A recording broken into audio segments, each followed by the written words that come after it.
రాదు, మీ బిడ్డ మీదికి కాదు యుద్ధానికి వీళ్ళు వచ్చేది. 3 పార్టీలుగా వీళ్ళు కూటమిగా ఏర్పడి పేదవాడి భవిష్యత్ మీదికి వీళ్ళు యుద్ధానికి వస్తా ఉన్నారు.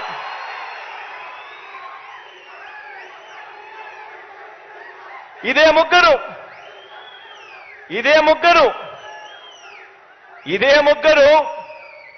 ఇదే చంద్రబాబు, ఇదే పవన్ కళ్యాణ్, ఇదే దత్తపుత్రుడు, ఇదే బీజేపీతోనే కలిసి 2014లో కూడా ఇప్పుడు చెప్తా ఉన్న మోసపూరిత వాగ్దానాలు మాదిరిగానే 2014లో కూడా ఇదే మాదిరిగా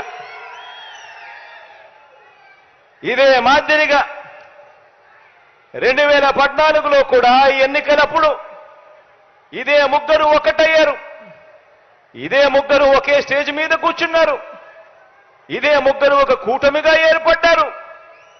ఏర్పడి ఏకంగా ఇదే పెద్ద మనిషి చంద్రబాబు నాయుడు గారు ఎన్నికల మేనిఫెస్టో అంటూ ఈ మాదిరిగా ఇచ్చి ఏకంగా చంద్రబాబు నాయుడు గారు సంతకం పెట్టి మరి ఈ మాదిరిగా ప్రతి ఇంటికి కూడా పంపించాడు ఈ పెద్ద మనిషి చంద్రబాబు గారు. ఇందులో ఈయన రాసిన మాటలు, రాసిన వాగ్దానాలు, రైతులకు రుణమాఫీ పైన మొదటి సంతకం చేస్తానన్నాడు. 87,612 కోట్ల రూపాయల రైతుల రుణాలు మాఫీ చేస్తానని చెప్పి ఎగనామం పెట్టాడు. పొదుపు సంఘాల రుణాలు పూర్తిగా రద్దు చేస్తానన్నాడు. ఏకంగా 14,205 కోట్ల రూపాయలు నా అక్క చెల్లెమ్మలను అడ్డగోలుగా మోసం చేశాడు. మహిళా రక్షణకు ఉమెన్ ప్రొటెక్షన్ ఫోర్స్ ఏర్పాటు చేస్తామన్నారు. మహిళా రక్షణకు ఉమెన్ ప్రొటెక్షన్ ఫోర్స్ కథ దేవుడెరుగు. విజయవాడ నగరంలో ఏకంగా కాల్ మనీ సెక్స్ రాకెట్ నడిపించారు. ఆడబిడ్డ పుట్టిన వెంటనే మహాలక్ష్మి పథకం కింద 25,000 రూపాయలు ప్రతి అక్క చెల్లెమ్మ కుటుంబ ఖాతాల్లోకి వేస్తాను. ఆడపాప పుట్టిన వెంటనే అని చెప్పి వారి బ్యాంక్ అకౌంట్లో డిపాజిట్ చేస్తాను అని మహాలక్ష్మి అనే పేరు పెట్టాడు. ఒక్కరికైనా కూడా ఆడపిల్ల పుట్టినప్పుడు మీకు తెలిసిన వ్యక్తులకు కానీ, మీకు తెలిసిన అక్క చెల్లెమ్మలకు కానీ ఒక్కరికైనా వారు ఆడపిల్లలు పుట్టినప్పుడు 25,000 రూపాయలు వాళ్ళ బ్యాంక్ అకౌంట్లోకి డిపాజిట్ చేసినాడా అని అడుగుతా ఉన్నా నేను. ఇలా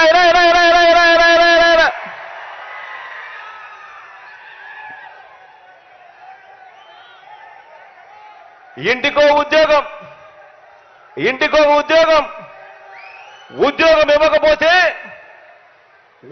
ఇవ్వకపోతే ప్రతి ఇంటికి 2,000 రూపాయలు నిరుద్యోగ భృతి అంటే సంవత్సరానికి 24,000, 5 సంవత్సరాలు అని అంటే దాని అర్థం 1,25,000 రూపాయలు. ఒక్కరికైనా ఇచ్చాడా అని అడుగుతా ఉన్నా నేను మిమ్మల్ని అందరినీ కూడా. ఇలా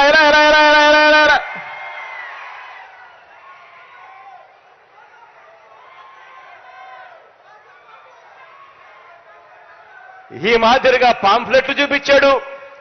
రాష్ట్రాన్ని శ్రీలంక చేస్తారన్నాడు, రాష్ట్రాన్ని సింగపూర్ చేస్తారన్నాడు. ప్రతి జిల్లా హెడ్ క్వార్టర్స్ లో కూడా ఏకంగా హైటెక్ సిటీలు కడతానన్నాడు. ఇంతటితో ఆగిపోకుండా మేనిఫెస్టో అని చెప్పి ఈ మాదిరిగా తీసుకొచ్చాడు. అక్క చెల్లెమ్మల కోసం అని చెప్పి ఇందులో కొన్ని పేజీలు పెట్టాడు. ఆయన 2014లో ఇచ్చిన మేనిఫెస్టో ఎన్నికల ప్రణాళిక. ఇందులో ఆ మేనిఫెస్టోలో page number 16, page number 16, page number 17 Chandrababu Naidu గారు ఎన్నికల మేనిఫెస్టోలో 2014 ఇచ్చిన మేనిఫెస్టోలో పేజ్ నెంబర్ 16, పేజ్ నెంబర్ 17 2 అక్క చెల్లెమ్మల కోసం కేటాయిస్తున్నాను అని చెప్పి హామీలిచ్చాడు.